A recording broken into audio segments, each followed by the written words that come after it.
Okay, all of you good morning. Angangja mamangi class ta taramanga subalatam Ishei nongmaigi khutlaising hariba parase takpa haubre hariba parasigi pena amadi maitei pung hariba anije takpa loigre aduna ngasi lakadoribasna page number samaga nipan page number samaga nipan moibungdagi lakadoiba. Okay, yangaji Shigi Parasina, Hagadi, Taramanga Suba, Lakan Ishanawai, Flashing, Hariba Parasina, Hataki, third terminal examination, Ziki, Waina Aroiba, Shelabasni, Aroiba Shakarni, Aduna Parasina, Si, Vaishalaniko, Aduna Mona Monataze. Okay, start. Moibo Yangazi Irian Pung Labor Masak. Tharoi manjarabasu maku thaba hianba mathwai panba makhal amani moibung haibase kadai bu kaubage or moibung je kadai da phangbage haragadi si khunggadoi ko irian pung haragadi khoigi asauba ishingi ipak samudra haibadugani ko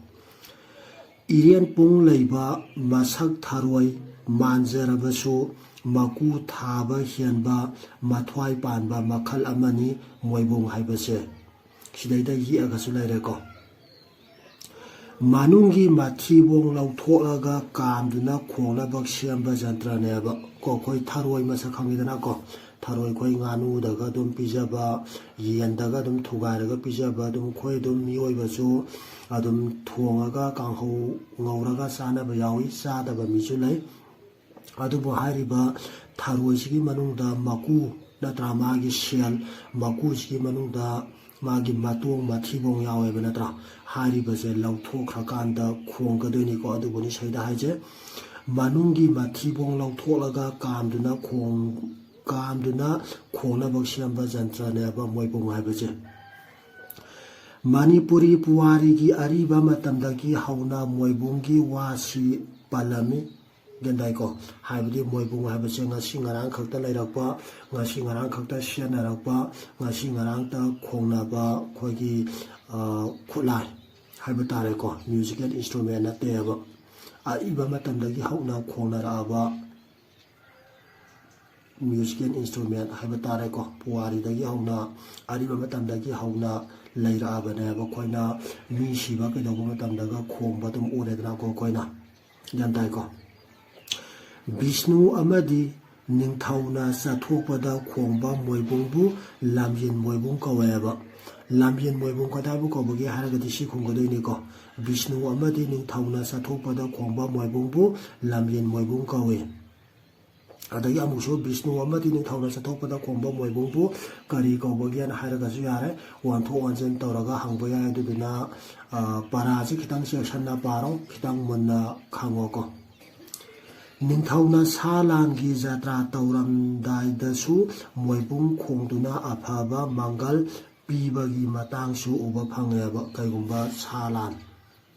Gendai ko lan salamdai satan ba salamdai dane moibung khongaga mangal pideba Gendare ko next day yangje Gaura lining satpa maitai gi Sankritan ama hek katpada moibung yaudaba iya deba ko gaura lining khoigi maitai staida ju Manipuri staida ju maitai dharma satpa amadi gaura dharma satpa haidana laiko adna khoigi gaura lining satpa maitai gi Sankritan ama hek katpada moibung yaudaba iya deba mapung oina Sankritan gi matang ahumda tangai phadana khongi Gendai ko moibung je karam matamda khongge haiba taragadi Sankritan amagi matang ahumda khongeba madudi karai da hauramdai da ama khongani mayai da ama khongani aroiba da ama khongane aba khangu ko khoigi Sankritan ama katpada moibung je kayara khongbagi haiba taragadi ahumla khongen haigadoini karam matangda khongge hairagana hauramdai da ama mayai da ama aroiba da ama khonggadoiba Kwanungi arti khudingi moibung khongi ko kwanungda ꯅꯣꯏꯅ ꯂꯥꯏ ꯈꯨꯔꯝꯕ ꯀꯩꯗꯧꯕ ꯆꯠꯄ ꯌꯥꯎꯔꯒꯗꯤ ꯀꯣꯅꯨꯡꯒꯤ ꯑꯥꯔꯇꯤ ꯑꯩꯈꯣꯏꯒꯤ ꯗꯨꯛ ꯊꯥꯎꯃꯩ ꯀꯠꯄ ꯃꯇꯝꯗꯣ ꯃꯗꯩꯗꯁꯨ ꯃꯣꯏꯕꯨꯡ ꯈꯣꯡꯉꯦꯕ ꯃꯤ ꯃꯥꯡꯈꯤꯕ ꯅꯠꯇ꯭ꯔꯒ ꯍꯦꯂꯣꯏꯅ ꯆꯦꯟꯈꯤꯕꯅꯤ ꯍꯥꯏꯅ ꯆꯤꯡꯅꯕ ꯃꯇꯝꯗꯁꯨ ꯃꯣꯏꯕꯨꯡ ꯈꯣꯡꯗꯨꯅ ꯊꯤꯅꯩꯌꯦꯕꯀꯣ ꯃꯤ ꯃꯥꯡꯈꯤꯕ ꯅꯠꯇ꯭ꯔꯒꯅ ꯍꯦꯂꯣꯏꯅ ꯆꯦꯟꯈꯤꯕꯅꯤ ꯍꯥꯏꯅ ꯆꯤꯡꯅꯕ ꯃꯇꯝꯗꯁꯨꯅꯦ ꯑꯩꯈꯣꯏꯅ ꯃꯣꯏꯕꯨꯡ ꯈꯣꯡꯉꯒ ꯊꯤꯅꯩꯌꯦꯕ ꯃꯣꯏꯕꯨꯡꯁꯦ ꯀꯔꯝ ꯀꯔꯝꯕ ꯃꯇꯝꯗ ꯈꯣꯡꯅꯕꯒꯦꯅ ꯍꯪꯉꯛꯑꯒꯗꯤ ꯍꯥꯏꯔꯤꯕꯁꯤꯡꯁꯦ ꯈꯨꯝꯒꯗꯣꯏꯅꯤꯀꯣ ꯍꯧꯖꯤꯛꯇꯤ ꯃꯣꯏꯕꯨꯡ ꯑꯁꯤ ꯍꯤꯌꯥꯡ ꯇꯥꯟꯅꯕ ꯍꯩꯀ꯭ꯔꯨ ꯍꯤꯗꯣꯡꯕ ꯂꯝꯖꯦꯟ ꯊꯥꯕꯅꯆꯤꯡꯕꯗꯁꯨ ꯈꯣꯡꯅꯔꯦꯕ ꯍꯧꯖꯤꯛꯀꯤ ꯃꯇꯝꯗꯅ ꯃꯣꯏꯕꯨꯡꯁꯦ ꯀꯔꯝ ꯀꯔꯝꯕꯗ ꯑꯣꯔ ꯀꯔꯤ ꯀꯔꯤꯗ ꯈꯣꯡꯅꯕꯒꯦ ꯍꯥꯏꯔꯒꯅ ꯍꯤꯌꯥꯡ ꯇꯥꯟꯅꯕ ꯍꯩꯀ꯭ꯔꯨ ꯍꯤꯗꯣꯡꯕ ꯂꯝꯖꯦꯟ ꯊꯥꯕꯅꯆꯤꯡꯕꯗꯁꯨ ꯈꯣꯡꯅꯔꯦꯅ ꯍꯥꯏꯒꯗꯣꯏꯅꯤꯀꯣ ꯌꯥꯔꯦꯀꯣ ꯁꯤꯗꯩꯗ ꯃꯣꯏꯕꯨꯡꯁꯦ ꯀꯔꯝ ꯀꯔꯝꯕ ꯃꯇꯝꯗ ꯈꯣꯡꯉꯤ ꯃꯣꯏꯕꯨꯡꯁꯦ ꯀꯔꯝꯕ ꯄꯣꯠꯁꯛꯇꯒꯤ ꯁꯥꯔꯛꯄꯅꯣ ꯒ꯭ꯌꯥꯟ ꯇꯥꯔꯦꯀꯣ ꯁꯪꯀ꯭ꯔꯤꯇꯟ ꯑꯃ ꯀꯠꯄ ꯃꯇꯝꯗ ꯃꯣꯏꯕꯨꯡꯁꯦ ꯀꯌꯥꯔꯛ ꯈꯣꯡꯉꯤ ꯀꯔꯝ ꯀꯔꯝꯕ ꯃꯇꯥꯡꯗ ꯈꯣꯡꯉꯤ ꯍꯥꯏꯕꯅꯆꯤꯡꯕ ꯂꯩꯈ꯭ꯔꯦꯀꯣ ꯒ꯭ꯌꯥꯟ ꯇꯥꯔꯦꯀꯣ ꯑꯗꯨꯕꯨ ꯃꯣꯏꯕꯨꯡꯁꯦ ꯀꯔꯝ ꯀꯔꯝꯕ ꯃꯇꯝꯗ ꯈꯣꯡꯉꯤ ꯍꯥꯏꯕ ꯇꯥꯔꯒꯗꯤ ꯑꯩꯈꯣꯏꯒꯤ ꯁꯪꯀ꯭ꯔꯤꯇꯟ ꯀꯠꯄ ꯃꯇꯝꯗ ꯈꯣꯡꯉꯦ ꯑꯗꯩ ꯀꯣꯅꯨꯡꯒꯤ ꯑꯥꯔꯇꯤ ꯈꯨꯗꯤꯡꯒꯤ ꯈꯣꯡꯉꯦ ꯑꯗꯒꯤ ꯃꯤ ꯃꯥꯡꯈꯤꯕ ꯅꯠꯇ꯭ꯔꯒꯅ ꯍꯦꯂꯣꯏꯅ ꯆꯦꯟꯈꯤꯕꯗ ꯈꯣꯡꯉꯦ ꯑꯗꯒꯤ ꯍꯧꯖꯤꯛꯀꯤ ꯃꯇꯝꯗꯅ ꯍꯤꯌꯥꯡ ꯇꯥꯟꯅꯕ ꯍꯩꯀ꯭ꯔꯨ ꯍꯤꯗꯣꯡꯕ ꯂꯝꯖꯦꯟ ꯊꯥꯕꯅꯆꯤꯡꯕꯗꯁꯨ ꯈꯣꯡꯉꯦꯅ ꯈꯨꯝꯒꯗꯣꯏꯕ ꯒ꯭ꯌꯥꯟ ꯇꯥꯔꯦꯀꯣ ꯅꯦꯛꯁꯇ ꯌꯦꯡꯁꯤ ꯕꯤꯅꯥ ꯕꯤꯅꯥ ꯍꯥꯏꯔꯤꯕ ꯑꯩꯈꯣꯏꯒꯤ ꯃ꯭ꯌꯨꯖꯤꯀꯦꯜ ꯏꯟꯁꯇ꯭ꯔꯨꯃꯦꯟꯁꯀꯤ ꯃꯇꯥꯡꯗ ꯑꯃꯨꯛ ꯌꯦꯡꯁꯤ ꯑꯣꯀꯦ ꯑꯗꯨꯝ ꯌꯦꯡꯁꯤꯀꯣ ꯉꯁꯤ ꯂꯣꯏꯁꯤꯜꯂꯁꯤ ꯄꯔꯥꯁꯦ ꯑꯗꯨꯒ ꯑꯗꯨꯝ ꯃꯊꯪꯒꯤꯗꯒꯤꯗꯤ ꯑꯗꯨꯝ ꯅꯣꯏ ꯑꯇꯣꯞꯄ ꯌꯨꯇꯨꯕ ꯆꯦꯅꯦꯜꯁꯤꯡ ꯑꯃꯗꯤ ꯑꯇꯣꯞꯄ ꯑꯣꯖꯥꯁꯤꯡꯒꯤ ꯑꯗꯨꯝ ꯄꯥꯔꯣ ꯒ꯭ꯌꯥꯟ ꯇꯥꯔꯦꯀꯣ ꯁꯤ ꯑꯗꯨꯝ ꯂꯣꯏꯁꯤꯜꯂꯁꯤ ꯄꯔꯥꯁꯤꯃ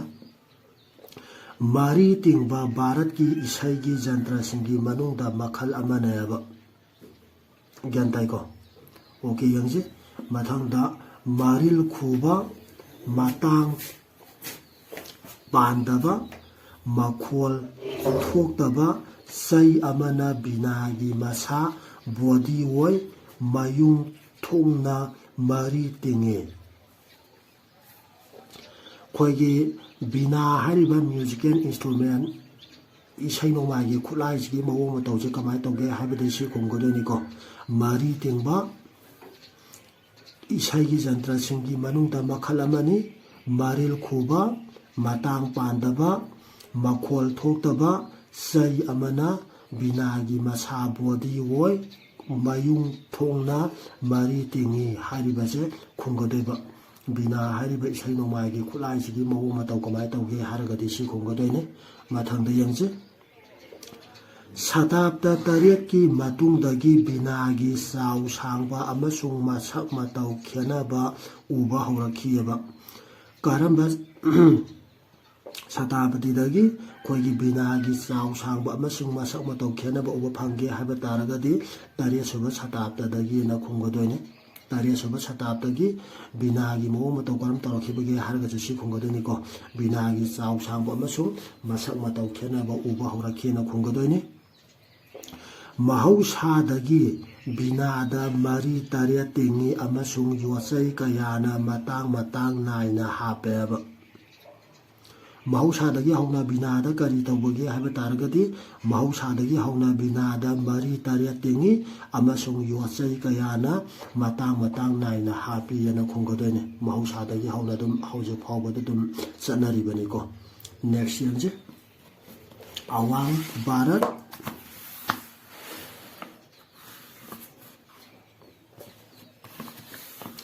ꯅꯠꯇ꯭ꯔꯒ ꯍꯤꯟꯗꯨꯁꯇꯥꯅꯤ ꯃ꯭ꯌꯨꯖꯤꯛꯀꯤ ꯕꯤꯅꯥꯗꯤ ꯑꯔꯨꯕ ꯃꯤ ꯑꯃꯅ ꯈꯣꯡꯕ ꯖꯟꯇ꯭ꯔꯅꯦꯕ ꯒ꯭ꯌꯥꯟ ꯇꯥꯏꯀꯣ ꯑꯩꯈꯣꯏꯒꯤ ꯍꯤꯟꯗꯨꯁꯇꯥꯅꯤ ꯑꯋꯥꯡ ꯚꯥꯔꯠ ꯅꯠꯇ꯭ꯔꯒ ꯍꯤꯟꯗꯨꯁꯇꯥꯅꯤ ꯃ꯭ꯌꯨꯖꯤꯛꯀꯤ ꯕꯤꯅꯥꯗꯤ ꯑꯔꯨꯕ ꯃꯤ ꯑꯃꯅ ꯈꯣꯡꯕ ꯖꯟꯇ꯭ꯔꯅꯤ ꯒ꯭ꯌꯥꯟ ꯇꯥꯏꯀꯣ ꯍꯥꯏꯕꯗꯤ ꯑꯩꯈꯣꯏꯒꯤ ꯑꯋꯥꯡ ꯚꯥꯔꯠ ꯅꯠꯇ꯭ꯔꯒꯅ ꯍꯤꯟꯗꯨꯁꯇꯥꯅꯤ ꯃ꯭ꯌꯨꯖꯤꯛꯇ ꯈꯣꯡꯅꯔꯤꯕ ꯕꯤꯅꯥꯁꯦ ꯃꯁꯤꯗꯤ ꯈꯣꯡꯕꯁꯦ ꯈꯔ ꯂꯨꯏꯌꯦꯕꯀꯣ ꯑꯗꯨꯅ ꯍꯦꯛꯇ ꯇꯔꯥꯏ ꯃꯤꯆꯝ ꯄ꯭ꯔꯖꯥ ꯑꯃꯅ ꯈꯣꯡꯕ ꯉꯝꯗꯦ ꯍꯩꯇꯦ ꯑꯔꯨꯕ ꯑꯍꯩꯕ ꯃꯤ ꯑꯃꯅ ꯈꯣꯡꯕ ꯅꯠꯇ꯭ꯔꯒꯗꯤ ꯌꯥꯗꯦ ꯍꯥꯏꯕ ꯅꯦꯛꯁꯇ ꯌꯦꯡꯁꯤ ꯖꯟꯇ꯭ꯔꯁꯤꯒꯤ ꯃꯁꯥꯒꯤ ꯑꯔꯣꯏꯕ ꯅꯥꯀꯜ ꯑꯅꯤꯗ ꯃꯈꯣꯜ ꯅꯨꯡꯁꯤꯕ ꯑꯆꯧꯕ ꯇꯨꯝꯕꯥ ꯑꯅꯤ ꯑꯃꯁꯨꯡ ꯃꯐꯝ ꯍꯣꯡꯕ ꯌꯥꯕ ꯑꯋꯥꯡꯕ ꯙꯥꯇꯨꯒꯤ ꯈꯨꯖꯤꯁꯨ ꯍꯥꯞꯄꯦꯕ ꯕꯤꯅꯥ ꯍꯥꯏꯔꯤꯕ ꯖꯟꯇ꯭ꯔꯁꯤꯒꯤ ꯃꯁꯥꯒꯤ ꯑꯔꯣꯏꯕ ꯅꯥꯀꯜ ꯑꯅꯤꯗ ꯀꯔꯤ ꯍꯥꯞꯀꯦ ꯍꯥꯏꯕ ꯇꯥꯔꯒꯗꯤ ꯁꯤ ꯈꯨꯝꯒꯗꯣꯏꯅꯤꯀꯣ jantragi masagi aroiba nakal anida makhwal nungsiba achauba tumba ani amasung mafam hongba yaba awangba dhatugi ko khuji su hapi na khungadoiba. Next question. Kha Bharat ki jantraga music ki binagi tumbagi mahutta hai mawong manbana masa woiba. Aduga Kha Bharat ki natraga music ki binadadi tumbagi mahutta di kari hapke hargadi hai mawong manbana masa woina khungadoini ko. Next. Makhwal nungsiba tara mari amasung makhwal miyangba tara ahum hapi khuji sing adusu yot ki apikpa matiak na sayaba manade ko awang Bharat senariba binajiga Kha Bharat senariba binajiga aduga Kha Bharat ki binagi mo matona kamai tagi haba taragadi maju makhwal nungsiba tara mari amasung makhwal miyangba tara ahum hapi khuji sing adusu yot ki apikpa matiak na sayana khungudoiba. Next time amu yangje aroiba matani paras ki oina sitar da yangje. Sitar mahausana makhwal nungsiba tara manga layaba. Gandai ko sitar je mahausadagi hauna makhwal nungsiba tara kaya laybagi ana hangba taragadi tara manga layana khungudoini. Aduga loinana makhwal miyangpa atapa mari manga natraga taruksu layaba. Gandai ko makhwal nungsiba tara manga dugi mathakta karisu layge haiba taragadi makhwal miyangpa atapa mari manga natraga taruksu layaba khungadoini. Tara sing asina surgi khwanthang khwanthong aniam awang piduna isaigi jantraga jagoigi apunba masak sagaleba kogi bina hariba jantra staida yauriba tara jingje masigi kanaba karino haiba taragadi makhoina kari tawbagi haiba taragadi sikungadoini ko. Tara sing asina surgi khwanthang khwanthong aniam awang piduna isaigi natraga jagoigi apunba masak sagali haina khungadoini. Next. Taragi khudop ama yet ki khudom bi matonda sijilaga sitar khongi sitar karamna khongbage haiba taragadi taragi khudop ama yet ki khudom bi matonda sijilaga sitar khongena khungadoini ko. Khudomi masakay ko khubi khudombi khuyai khuning thau khunaubi laire ko gandai ko khudombi staida sigadoine. Next yangje sitar khonabagi damakta karamba khutta khoigi taragi khudom ama sijanbagi haiba taragadi yet ki khudombi matonda na khungadoini ko. Yet wayana julare loina na khusa jo ama to be yade yet ki khudombi lakadoini ko. Next yangje sitar Hindustani music ki athoiba jantrani sitar je karamba makhalgi athoiba jantrano haiba taragadi Hindustani music ki athoiba jantrani na khungadoine. Mari tingba musical jantra asi mayai woiba sakta ko masal mal singi mangak sangba jantra amasung Bharat ki bina ani si pullaga thokhibaneba. Auka page aroba pera sentence mari tingba musical jantra asi mayai woiba sakta masal mal singi mangak sangba jantra amasung Bharat ki bina ani si pullaga thokhibaneba ko. Sitar hariba jantra je instrument je matawkarme tholakhibagi haiba taragadi si khungadoini ko. Mari tingba musical jantra asi mayai woiba sakta masal mal singi mangak sangba jantra amasung Bharat ki bina ani si pullaga thokhibani haina khungadoiba. Okay, loire aduna hauji aruba wahai ki wahan thokta yangsi.